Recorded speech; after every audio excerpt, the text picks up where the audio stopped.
Vamos a estar hablando acerca de la inauguración del reino de Dios.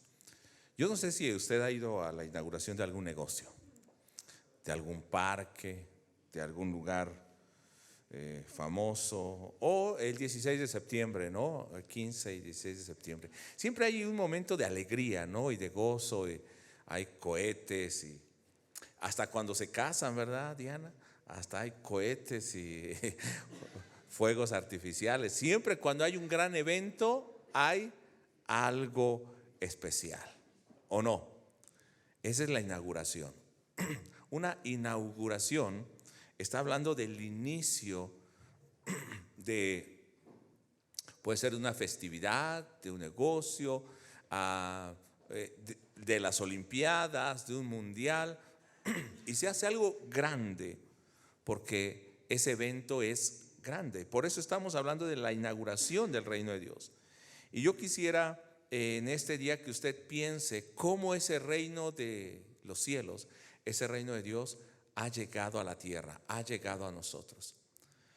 Cuando venimos a adorar a Dios, a alabar a Dios con gozo y con alegría, no sé si estamos pensando en que somos parte de ese reino, porque en ocasiones como que venimos con desánimo, venimos con tristeza, y podemos venir tal vez con cargas y tristeza, pero dejar eso delante de Dios y gozarnos, porque estamos precisamente en esa celebración del reino de los cielos. Y cómo viven los que han entrado a ese reino, también hablaremos finalmente de eso. Yo quisiera que el día de hoy veamos cómo inicia ese reino, cómo hay el anuncio de ese reino y cómo se da el arranque o la apertura, cómo se corta el listón y se dice: ha llegado el reino de los cielos a nosotros. Vamos a orar. Padre, te bendecimos en este momento y queremos que hables a nuestra vida, que llenes nuestro corazón, que dispongas nuestro ser para celebrar, para gozarnos, para tener una verdadera celebración, porque somos parte de ese reino, porque el reino de los cielos ha llegado a nosotros, se ha iniciado ese reino aquí en la tierra. Y será perfecto en tu segunda venida, será perfecto cuando la historia termine, pero mientras tanto nosotros ya nos estamos gozando en tu gobierno, en tu reino. Te bendecimos en el nombre de Jesús. Amén. Estamos meditando en Mateo y Mateo va a iniciar hablando acerca de la genealogía de Jesucristo, capítulo 1. Y hablando de esa genealogía de Jesucristo, dice en el capítulo 1, verso 1 de Mateo de la siguiente manera: libro de la genealogía de Jesucristo, hijo de David, hijo de Dios. Nos va a hablar acerca de un registro que le llama, en griego dice biblos geneseos, que son dos palabras. Biblos es la raíz de Biblia precisamente, el libro, geneseos es la generaciones u origen, la genealogía. Y esto en el Antiguo Testamento se acostumbraba a hablar, y ponga mucha atención porque este verso es bien importante donde estamos iniciando, y de ahí parte todo Mateo. Es el libro donde inicia la historia de una generación, una genealogía, una familia, un linaje diferente. Y eso es lo que nos quiere mostrar. Y a través de esa línea genealógica, a través de esa familia, Dios va a estar obrando y cumpliendo su voluntad. En el Antiguo Testamento nosotros vemos las genealogías desde Abraham, Isaac y Jacob. Y en Génesis esas genealogías, no sé si me pusieron la presentación. Sí me la pusieron, permítanme, déjenme ver. Creo que le dieron un clic, nada más deben darle un clic y ya no tocarlo para que jale. Si no, ustedes denle un clic a la segunda pantalla de ahí. Ahí déjenme ver ahora. Ok, ahí está. Cuando usted vea esto, hermano, libro de las genealogías, está hablando que a partir de ahí nosotros vamos a iniciar una nueva historia. Y en el Antiguo Testamento les decía, en Génesis habla acerca de Toledot o Toledad, como se escribe en hebreo. ¿Y qué quiere decir esto de Toledad? que se refiere a una descendencia o familia, una historia y un linaje que surge o que parte a partir de ese padre, una nueva familia, una estirpe. Y esa descendencia va a tener un padre en común. En el caso de nosotros tenemos un padre en común, Dios. Todos descendemos o somos parte de esa familia a través de ¿qué linaje? A través del linaje de Jesucristo. Y esa descendencia, dice en Génesis que cuando habla de esas descendencias o ese Toledad, dice, y tuvo y engendró hijos e hijas. Y engendró, por ejemplo, a Judá. Y Judá engendró de Tamar a Fares y bueno, etcétera. Y se va a seguir todas las genealogías diciendo por quién viene. A esta descendencia se le conocía con el nombre de su antecesor o de su padre.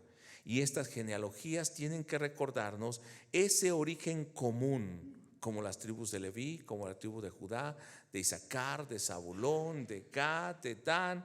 Y es un caso especial. Por ejemplo, si usted tiene un apellido en español, en el caso mío es Albores, es que hubo alguien que pues se apellidaba Albores.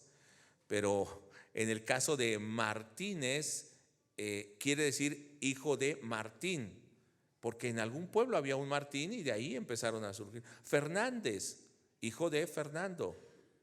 Y así, de cada apellido hay una historia. No sabemos quién fue el primero en nuestras genealogías. Sin embargo, en estas genealogías hay un padre en común.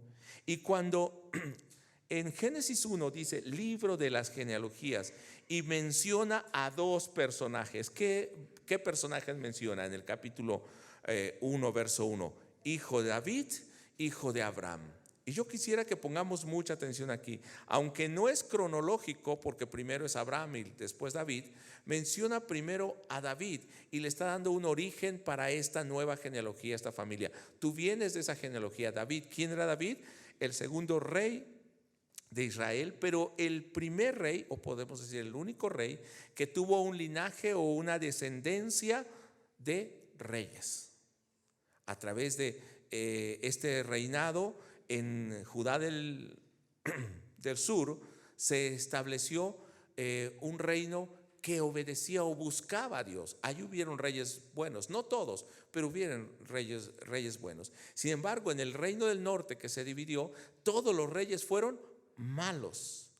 Y cuando habla de David, se le habla porque, o se menciona, porque en 2 de Samuel capítulo 7, que es algo que ya conocen y también lo han compartido otros hermanos, en el verso 14, en la primera parte de 2 de Samuel 7:14, dice: yo le seré a él por padre y él me será a mí por hijo. O sea, el descendiente de David, que va a ser rey del linaje real, va a ser llamado como hijo de Dios.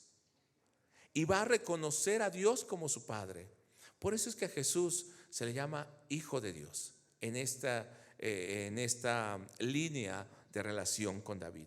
Pero también en el verso 16 hacía una afirmación o hacía una confesión que Dios cumpliría con este descendiente, y es: será afirmada tu casa y tu reino para siempre. Va a ser un reino eterno. Sabemos que los descendientes de David no tuvieron un reino eterno porque se dividieron, luego se fueron al cautiverio, regresaron y ya no fueron reyes. Sin embargo, va a hablar de un descendiente de David que va a firmar un reino eterno. Y para que sea un reino eterno, él debe ser eterno.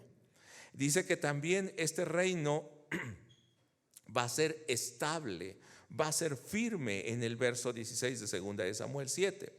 Entonces, cuando habla de David, nos está diciendo que ese descendiente va a ser un rey, va a tener un reino y va a tener un trono estable. Entonces, cuando dice genealogía de quién, de Jesucristo, ¿de quién es descendiente? ¿O quién es ese Jesucristo? ¿O Jesús el Cristo? Es rey que viene a establecer un reino eterno y estable. Un reino que cumple o que se cumple en él la promesa que Dios había dado a David. Y entonces podemos recordar, por ejemplo, en el libro de Ruth, al final del libro de Ruth, capítulo 4, verso 18, al final, nos va a hablar acerca de una genealogía. Y quiero mencionar esto, no lo voy a leer todo, sino lo vamos a leer en Mateo. Quiero hablar de esta genealogía porque una pareja salió de Belén, de hecho, y fueron a Moab porque eran pobres, había hambre, y fueron a Moab y empezaron a trabajar allí. Pero Noemí, que era la esposa, fue con su esposo Elimelec y sus 2 hijos. Y estos 2 hijos se casaron allá.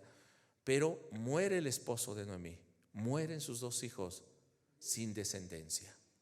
Entonces quiero que veamos, en una situación de desesperanza, de muerte, en una situación sin probabilidad de descendencia, en pobreza, fuera de su tierra, ¿qué posibilidad había de que continuase la genealogía o la familia? Ninguna. Ya, o sea, humanamente es imposible. Sin embargo, una de sus nueras, Ruth, la moabita, ella hace una declaración, no lo vamos a ver todo, después usted lee Ruth. Aunque Orfa se regresó con su familia, a sus dioses y a su padre, dice que Ruth de esta manera: yo no te voy a dejar, Noemí. La ve como una madre y le dice: tu pueblo será mi pueblo y tu Dios será mi Dios.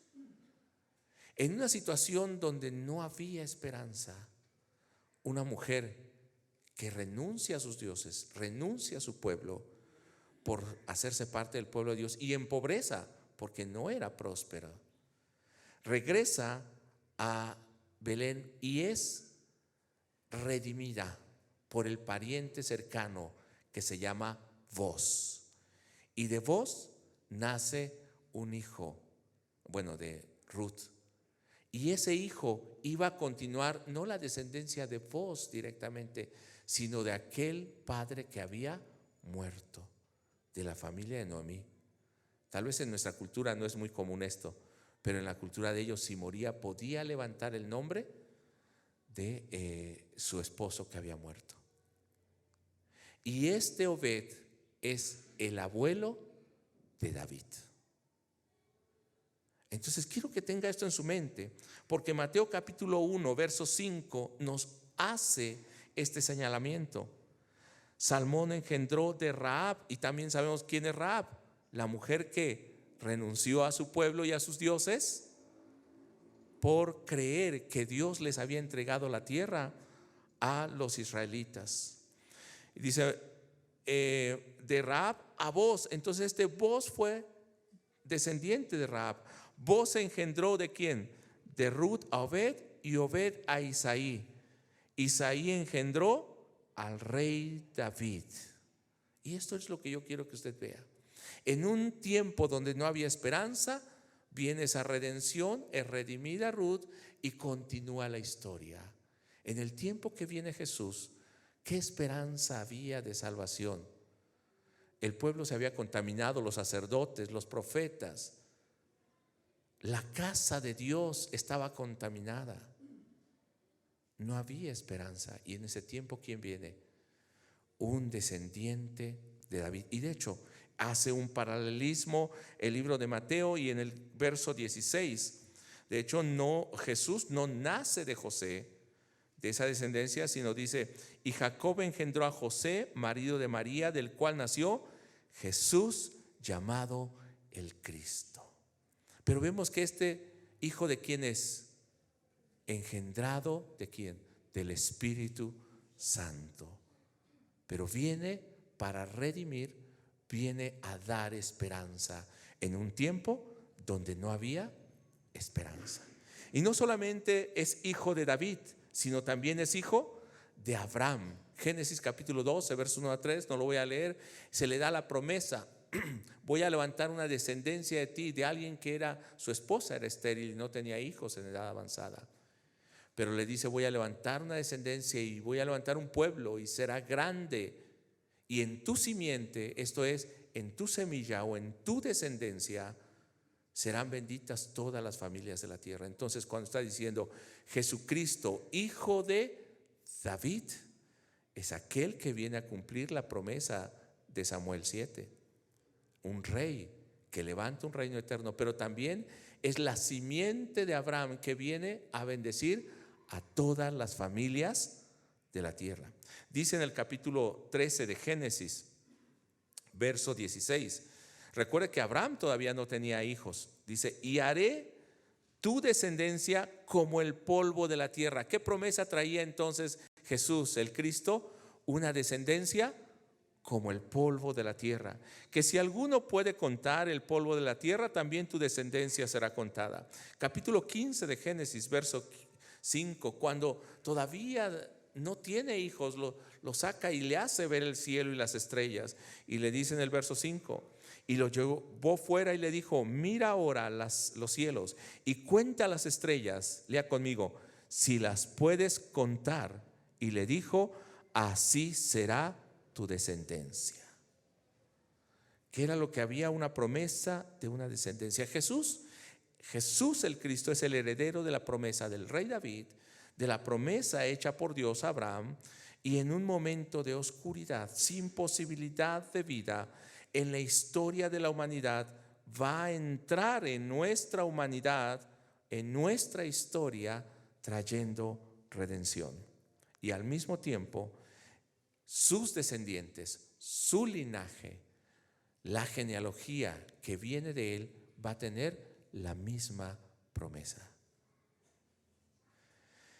Esto tal vez pueda parecer muy distante a nosotros, pero si nosotros hemos nacido de Dios a través de Cristo, somos herederos de esa promesa y tenemos una identidad en esa promesa. Cuando nosotros vemos la genealogía, quiero que vea esto. Esa genealogía es una genealogía espiritual en Cristo Jesús. Es una genealogía divina, porque nos dice en Mateo capítulo 1, verso 20, que Jesús no fue engendrado de varón, no fue engendrado de José.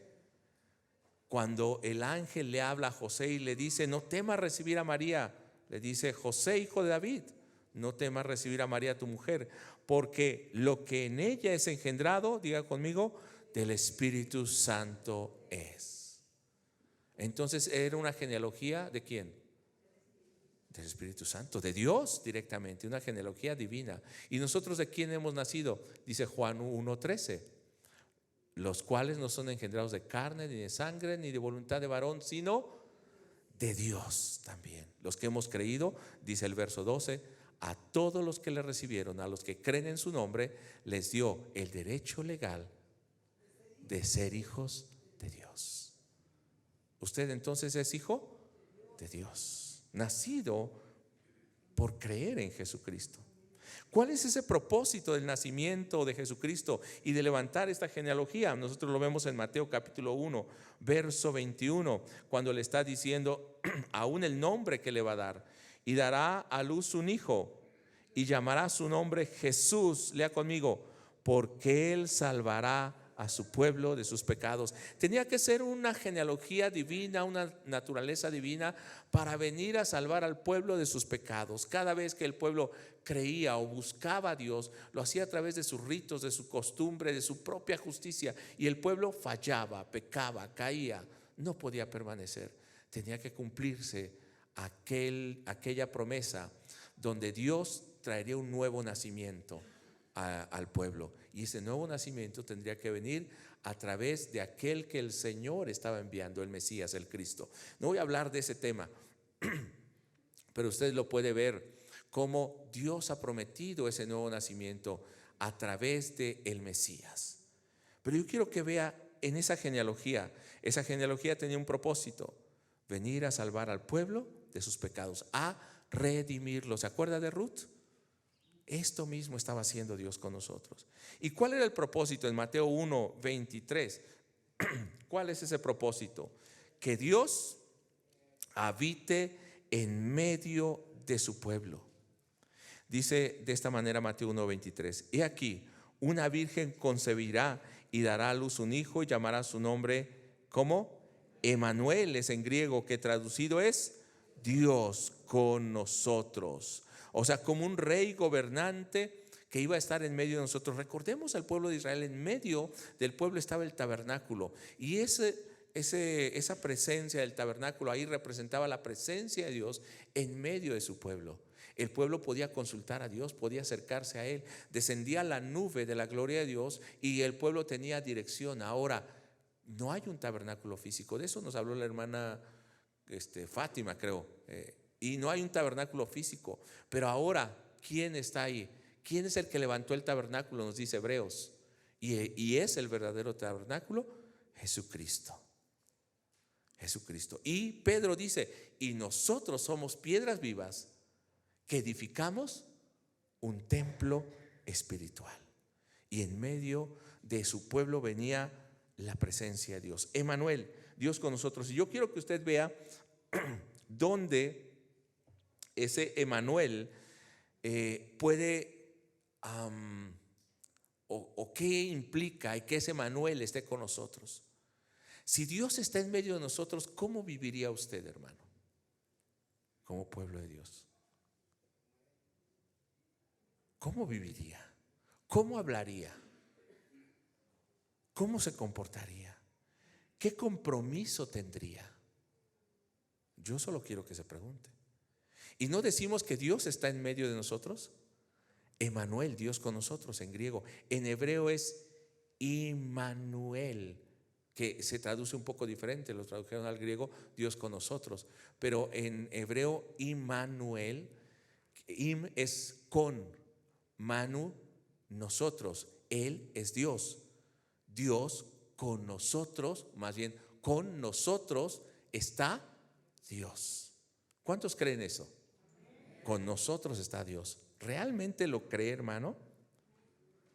Entonces tenemos que entender que esta genealogía de la que nosotros estamos hablando es una genealogía divina que trae salvación y que trae la presencia de Dios en medio de nosotros. Entonces, esta genealogía debe hacernos recordar que es una genealogía divina.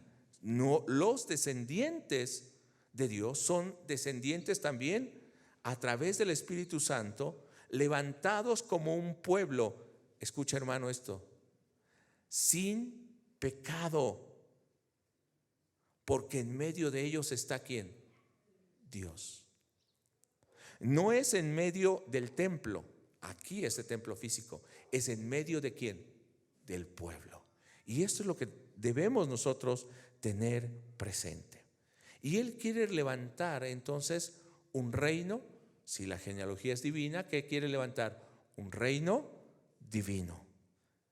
Y cuando los sabios de Oriente o magos van a buscar a Jesús, dice que han visto una estrella.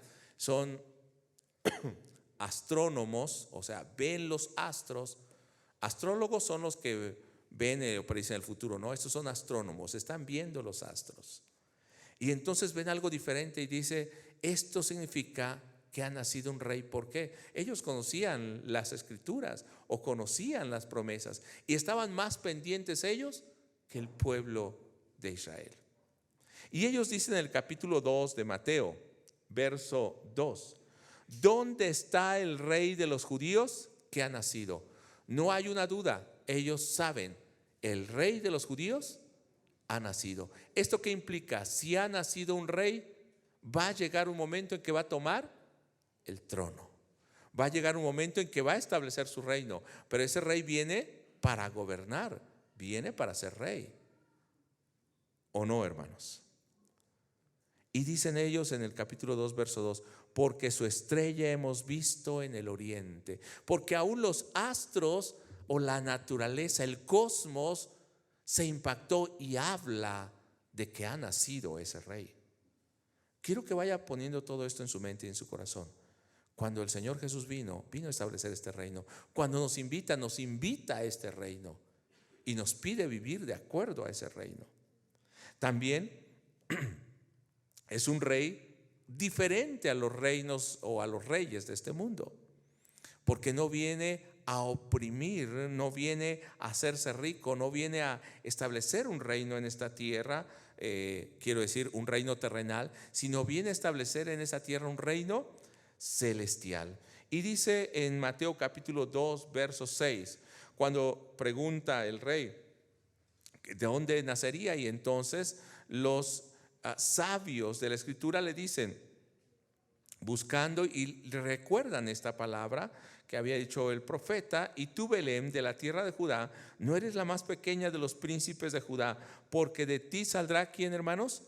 Un guiador que apacentará a mi pueblo Israel. Va a ser un rey, pero al mismo tiempo va a ser un pastor, alguien que va a cuidar a su pueblo, que va a guiar a su pueblo en el camino del Señor, que va a tener cuidado de su pueblo. Esto lo podemos recordar o ver en Juan 10, cuando nos está hablando de aquel pastor, el pastor que conoce a sus ovejas y sus ovejas conocen la voz del pastor, que las apacienta, que las guarda, que a la enferma, a la perniquebrada la cuida. Hermano, este es el rey y este es el reino que está estableciendo. Pero también vea cómo este reino divino va a ser aceptado por aquellos que lo han entendido, pero va a ser rechazado por aquellos que no quieren o sabiendo de ese reino, no aceptan el reino de los cielos. Dice el capítulo 2 del verso 2: ¿a qué habían venido estos sabios o magos desde Oriente? Hemos venido a adorarle. Cuando entramos a ese reino, ¿cuál debe ser la actitud del creyente? Rendición, adoración, honor, reverencia ante ese reino. ¿Y qué hacen en el capítulo 2 verso 11? Dice que, bueno, van y buscan a ese rey, y cuando lo encuentran donde la estrella los había llevado, dice el verso 11, y al entrar en la casa vieron al niño con su madre María, y postrándose, ¿qué hacen? Lo adoraron y abrieron sus tesoros, le ofrecieron presentes, oro, incienso y mirra. Cuando estamos en ese reino, hemos entendido que Él es el rey. ¿Qué debe hacer el creyente? ¿Cuál debe ser nuestra actitud? Postrarnos, humillarnos, adorarle. ¿Qué le rindieron? Le rindieron oro, incienso y mirra. Y no estoy hablando de los productos. ¿Qué le rindieron? Presentes de un rey. ¿Adoramos a Jesús como ese rey en nuestras vidas? ¿Somos parte de ese reino y lo adoramos, lo obedecemos como ese rey? Son preguntas que usted debe responderse a solas. Lo adora en su casa, en su familia, con su esposa, con sus hijos. No, si no puede decir amén, puede decir ay de mí. Pero una reacción debe haber en nuestra vida.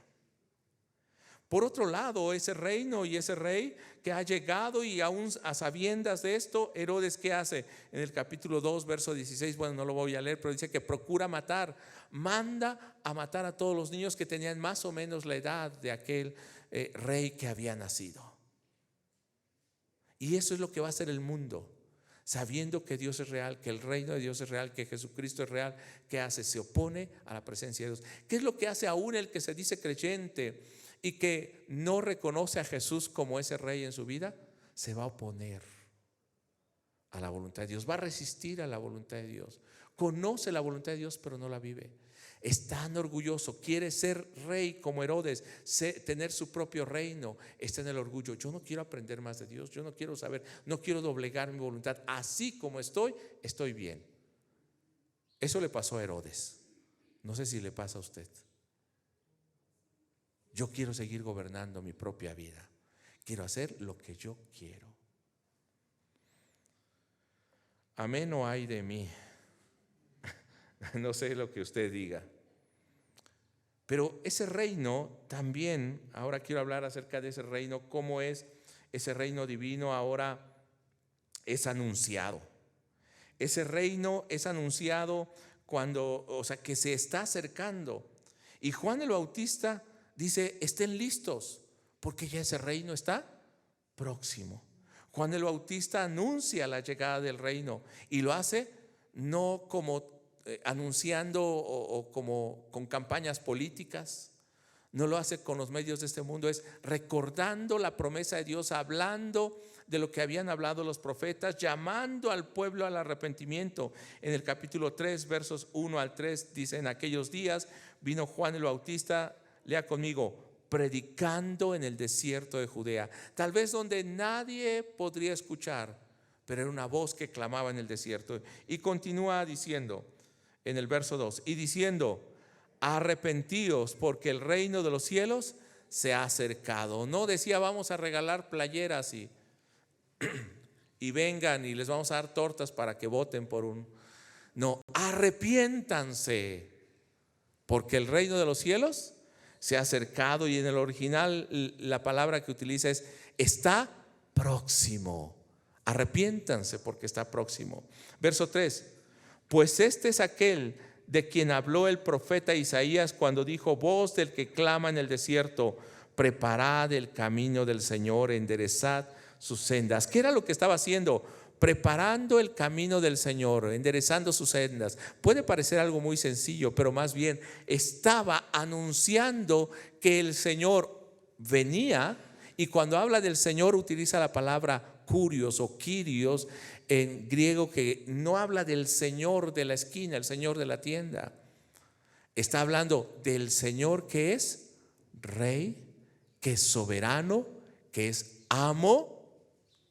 Y está diciendo: arrepiéntanse, porque el Rey, porque su amo, porque su creador viene a ustedes. Y Él lo anunció por medio de la predicación, no por medios humanos, sino por la palabra. Y era un mensaje que decía: prepárense, porque Él está próximo. Es un Señor diferente a todos los reyes de este mundo. Él es soberano, Él es Dios y Él es su dueño. Pero también está diciendo: ese reino de los cielos no está distante, sino cercano a aquel que lo escucha y lo puede recibir. No está lejos aún. El profeta dice: no está hasta los cielos para que digas: ¿quién irá por él y nos los traerá y nos los hará conocer? O del otro lado del mar y nos los traerá. No, porque muy cerca de tu boca y de tu corazón está esta palabra. Ese reino está así de cerca. Está escribiendo ese reino, sus leyes en nuestro corazón. Y había una condición para entrar en ese reino. No es el que daba más dinero. Ahora hay muchos que predican la teología de la prosperidad. Pacta, da y el Señor te va a dar. No es el que da más dinero. No es el que conoce más la Biblia. Y no le digo que no conozca la Biblia, conózcala, investigue, escudriñe la palabra. Pero no es el que conoce más la palabra. No es el que está todos los días en el culto, y no por eso no le estoy diciendo que no venga. Debe venir, hermano. Y no solo los domingos, también hay miércoles y viernes, hay servicio. Amén. Hermano, no solo esto, sino hay una condición más que todo esto. No es porque cantas bonito o ministras bonito. La condición es arrepentimiento. Ya lo vimos, ¿no? Arrepentíos, porque el reino de los cielos se ha acercado. Pero además nos habla de algo más. Es un rey que viene con dos características. Uno, a purificar con fuego y con el Espíritu Santo. Dice en el capítulo 3, verso 11: yo a la verdad os bautizo en agua para arrepentimiento, pero el que viene tras mí, cuyo calzado no soy digno de llevar, es más poderoso que yo. Lea conmigo: Él os bautizará en Espíritu Santo y fuego. ¿Qué es lo que viene a hacer? A limpiar, a quemar aquello que no es agradable también en nosotros, pero también aquellos que no le buscan, que le rechazan. En el verso 12 viene ese rey como juez de ese reino. Él es el rey y él es el juez. En el capítulo 3, verso 12 dice: su aventador está en su mano y limpiará su era y recogerá su trigo en el granero, o sea, su cosecha, los que son suyos. Pero ¿qué más hará? Lea conmigo: y quemará la paja en el fuego que nunca se apagará. O sea, también viene con juicio. Amén. A veces eso no nos gusta, pero es un juez, es un rey amoroso, es como un pastor. Viene a salvar, viene a limpiar, viene a purificar, viene a llamar a los suyos, pero también viene a quemar la paja en el infierno. Ahora, ¿cómo llega este rey y este reino? Y para mí esto es, yo creo, la inauguración de ese reino. Es lo más hermoso. Viene con una celebración divina. ¿Cómo celebramos el 15 de septiembre? La llegada del año nuevo. ¿No lo celebramos? Hasta se compra ropa nueva. Hasta hace una cena especial. Y cuando venimos a la casa de Dios, porque venimos a alabarle, ¿cómo venimos? Con gozo. Pero a veces hasta debemos levantarnos más temprano, peinarnos o pasarnos un cepillo en la cabeza, ¿no? No digo que vengamos de traje, pero hasta lo más presentable, porque venimos a una celebración de ese reino. Dice Mateo capítulo 3, verso 16, perdón. Dice: y Jesús, después que fue bautizado, subió luego del agua, y aquí los cielos fueron abiertos, y vio al Espíritu de Dios que descendía como paloma y venía sobre él. ¿Quiénes estaban inaugurando el inicio de ese reino en el bautismo? Los cielos mismos, el Espíritu Santo, Dios el Padre. Amén. Verso 17: y hubo una voz del cielo que decía: este es mi Hijo amado, en quien tengo complacencia. O sea, en él está mi gozo. Si el cielo mismo, el Padre y el Espíritu Santo se gozaron porque iniciaba este reino y este rey tomaba el trono como juez y venía en cumplimiento de la promesa, ¿qué reacción debe haber en nosotros? ¿Qué actitud debe haber en nosotros? Hermano, qué lejos estamos a veces de celebrar ese reino y decir: somos parte de ese reino. Somos y lo creemos, pero a veces nos comportamos como si no lo creyéramos. ¿Qué era lo que implicaba la venida de este reino? Que Dios estuviese ahí, que el Espíritu Santo viniese en ese momento sobre Jesús, que era el cumplimiento de lo que decía Isaías, lo que decían los profetas, Malaquías, etcétera, y que era el cumplimiento de la predicación de Juan. ¿Qué implicaba esto? Que ese reino de los cielos había llegado a nosotros, que Jesús está uniendo el cielo con la tierra. Trae el reino celestial del Padre, ¿a dónde? A la tierra. A aquellos que no tenían oportunidad, que estaban en oscuridad, que estaban en muerte. Que los que pertenecen a la tierra ahora también pueden pertenecer al reino de los cielos.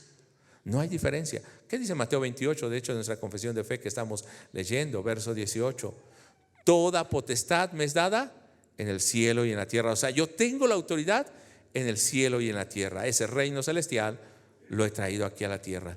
O sea que el reino celestial, ¿dónde está, hermanos? Aquí empieza. No quiere decir que aquí se acaba, no.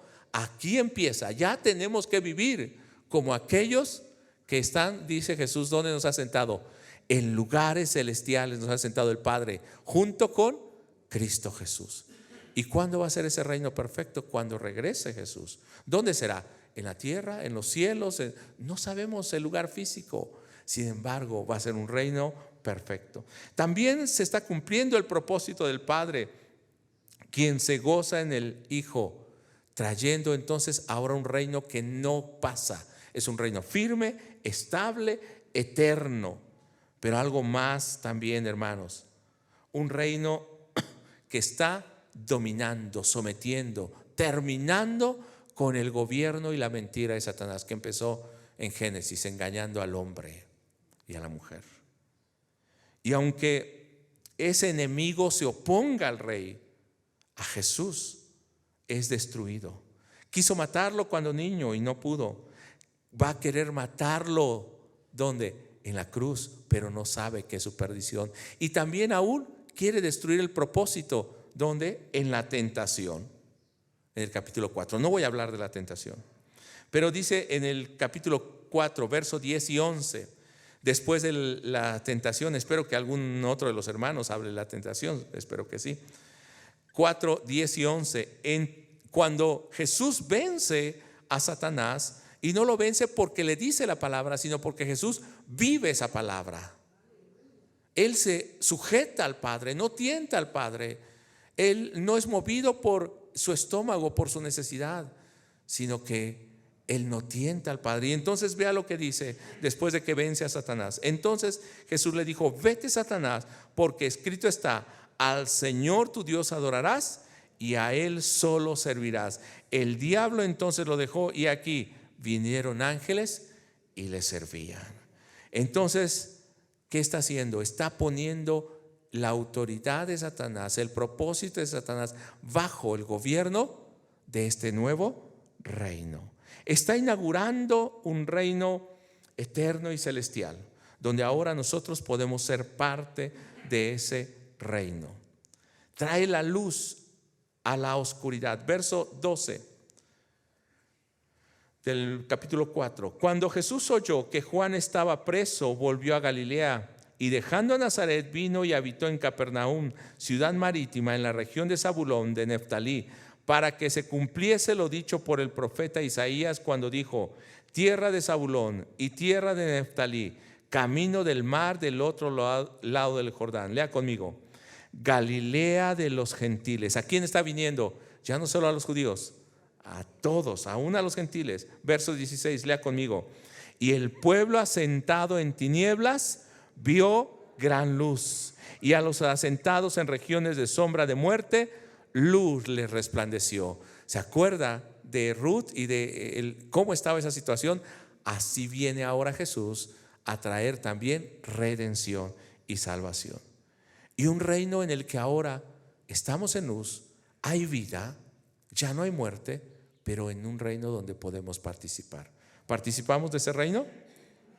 Capítulo 4, verso 17. Entonces, al igual que Juan el Bautista, Jesús empieza su predicación, pero ahora no diciendo ya está cerca, sino ahora está diciendo ha llegado. Pero ¿cómo dice el verso 17? Lean conmigo: desde entonces comenzó Jesús a predicar y a decir fuerte: arrepentíos, porque el reino de los cielos se ha acercado. Enquizo es la palabra, se ha acercado, que quiere decir ha llegado, se ha aproximado, está en ustedes, estoy en medio de ustedes. Todo lo que hemos visto antes. Pero yo lo que quiero que veamos ahora es esto: ¿qué implicaciones hay para nuestra vida que este reino celestial haya llegado a nosotros, que se ha inaugurado el reino? Y creo que en este momento pongamos atención, dejemos todo lo que estemos ahí leyendo en la Biblia o escribiendo. Pongamos atención en esto. ¿Qué implicaciones hay? 1, ese reino nos hace parte de un linaje diferente, una genealogía diferente. Nos da una identidad diferente como hijos de Dios y como personas con una moral y una ética diferente a la del mundo, con un gobierno diferente al del mundo. Amén. Con un propósito diferente al del mundo. Y esto debe estar en nosotros. Un reino de gente nacida de Dios. ¿Usted lo cree? Entonces su mirada, su gozo, su meta debe estar en Dios, no en la tierra. Tenemos los pies bien puestos en la tierra. Quiero decir, porque estamos conscientes de lo que vivimos, el momento que pasamos, pero nuestro corazón y nuestra mirada está en los cielos, porque somos extranjeros y peregrinos en esta tierra. Un reino de gente nacida de Dios, que disfruta de la vida que el Señor le ha dado en esa tierra, pero sabe que su reino es celestial. Y el gobierno con el que vive en esa tierra es celestial. No se sujeta a los parámetros de este mundo. Romanos 12, 1 y 2. No se amolda a este mundo, sino debe transformarse cada día. Una genealogía que no se hace parte de la genealogía humana porque es divina y como descendiente de Dios puede vivir como un pueblo o debe vivir como un pueblo salvo. Y esto de ser salvo, ponga atención, implica que ya no es esclavo del pecado. No es dominado por sus deseos, porque en medio de ellos está Dios, quien lo salvó. Entonces no puede ser parte del reino celestial cuando no se ha arrepentido, cuando no vive verdaderamente ese arrepentimiento, cuando no ha dejado su pecado, continúa viviendo mezclado con el mundo. ¿Será parte de ese reino?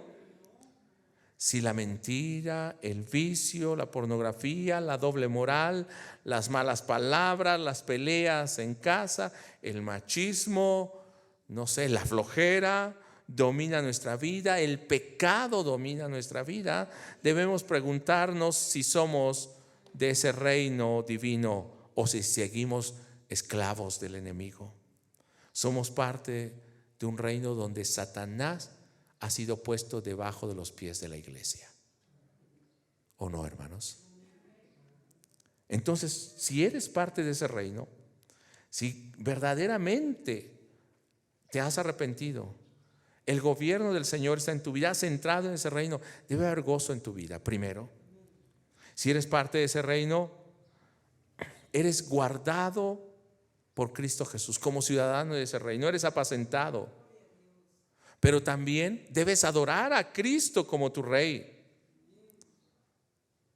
Debes levantarlo en todo momento, en tus palabras, en tu vida, en tu actuar diario, en tu corazón.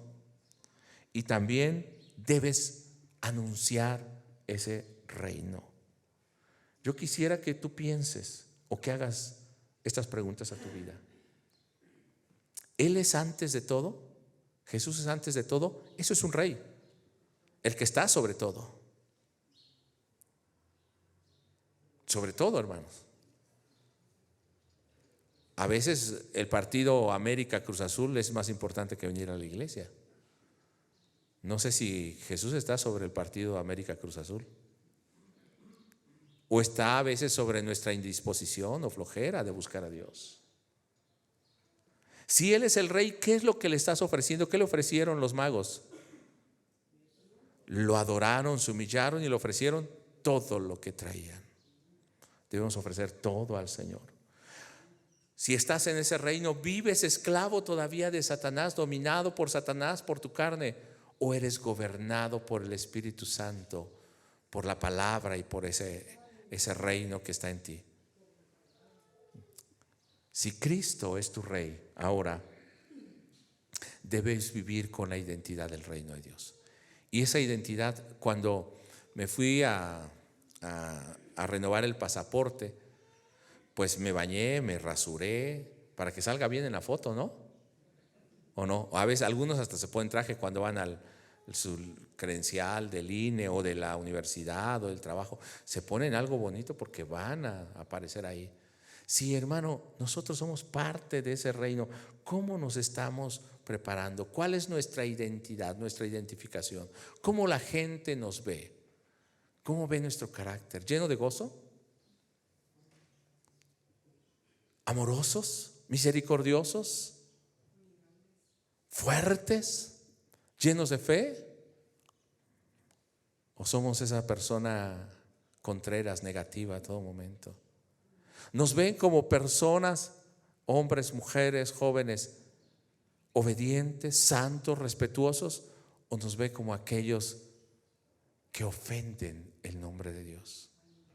Nuestras palabras son himnos, son bendiciones espirituales. Nuestras palabras honran a Dios o difaman el nombre de Dios. La forma en que nos comportamos y nos vestimos honra a Dios o ofende el nombre de Dios. De hecho, a veces puede hasta ofender a las personas. La manera en que nos comportamos como pareja o con nuestros hijos en nuestro trabajo, ¿está honrando a Dios? Eso implica que somos parte del reino. Yo quisiera que hoy, más que quedarnos callados, pudiéramos ponernos en pie, hermanos, y orar en este momento. Reconocer que ese reino se ha inaugurado es un gozo, sí, pero es un compromiso. Hermano, eso implica que ahora honramos a ese rey, tenemos una identidad diferente. Y eso implica que viviremos conforme a ese reino. Yo quisiera que el día de hoy hagamos un compromiso con el Señor, año 2023, de vivir como hijos del reino de los cielos. ¿Podemos hacer ese compromiso? Yo creo que de manera individual usted lo va a hacer, pero que no quede solamente en una buena intención, sino que sea un compromiso que iniciamos hoy. Oremos. Padre, en el nombre de Jesús estamos delante de ti.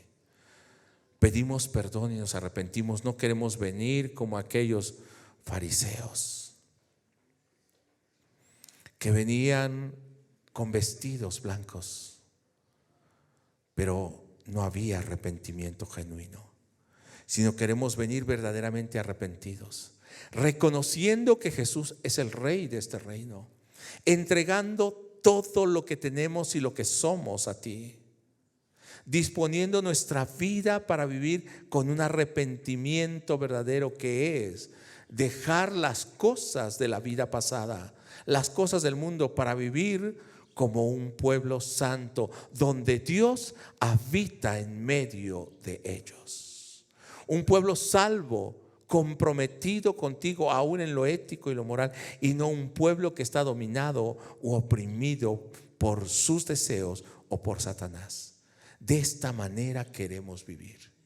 Que haya un compromiso, no solamente como una buena intención, sino haya un compromiso, Señor, en nuestro diario vivir, en nuestras palabras, en nuestro carácter, en nuestro comportamiento, en nuestro interior, aún en nuestros deseos, que realmente podamos ver ese reino que se ha inaugurado. Pero, Señor, que haya un gozo que no podemos detener ni limitar, porque ese reino ha llegado a nosotros, porque somos parte de ese reino y honramos a aquel que es el Rey de Reyes y Señor de Señores. Gracias por conocer ese reino y ahora ser parte de él. Te bendecimos, Padre, en el nombre de Jesús. Amén. Tome su lugar, hermano.